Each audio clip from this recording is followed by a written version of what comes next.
কোর্টে মামলা দিন, তারাই এই মামলা আজিজউদ্দিন সাবেক চেয়ারম্যান বাহারছড়া ইউনিয়ন পরিষদ টেকনাফ। গতকাল একটি নিউজ আমার দৃষ্টিগোচর হয়েছে, অগ্রযাত্রা নিউজ। আমি স্থানীয়ভাবে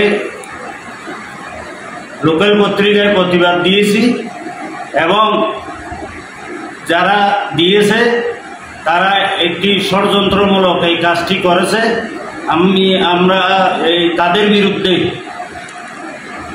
মামলার প্রস্তুতি নিচ্ছি, মানহানি মামলা এবং আইসিটি আইনে মামলা করব ইনশাআল্লাহ।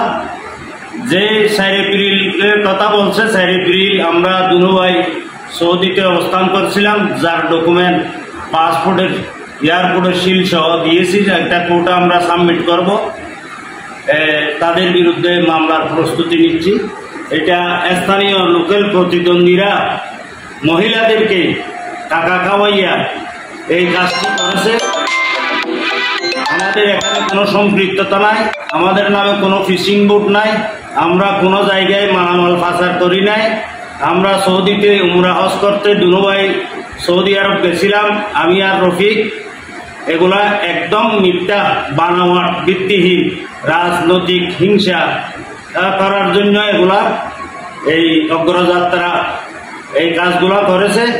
অগ্রযাত্রার যে ফাহিম হোসেন কথা বলছে, উনি মোবাইল থেকে যে সরাসরি টাকা চাইছে, আমরা কোনো দোষ না করলে কি জন্য টাকা দেব তারে বলছি। সে এগুলা আমাদের রেকর্ডিং আছে, আমরা এটা কোর্টে সাবমিট করব। তাদের বিরুদ্ধে, সম্পাদকের বিরুদ্ধে, তাদের অগ্রযাত্রার বিরুদ্ধে আমরা মানহানি মামলা করব। আর স্থানীয় জনগণের কাছে আমরা অনুরোধ করছি, বিশেষ করে প্রশাসন, ডিজিএফআই, এনএসআই, পুলিশ সুপার মহোদয়, আপনাদের দৃষ্টি আকর্ষণ করছি। আমাদের রাজনৈতিক এই যে ষড়যন্ত্র করতেছে, তা আমরা তাদেরকে আইনের আওতায় এনেই। আমরা দোষী হলে আমরা শাস্তি ভোগ করব, তারা দোষী হলে যাতে তারা শাস্তি ভোগ করে। স্থানীয় জনসাধারণকে বলতেছি, এটা নিয়ে কোনো বিভ্রান্তি হওয়ার কারণ নাই, আমাদের ভিতরে কোনো দুর্বলতা নাই।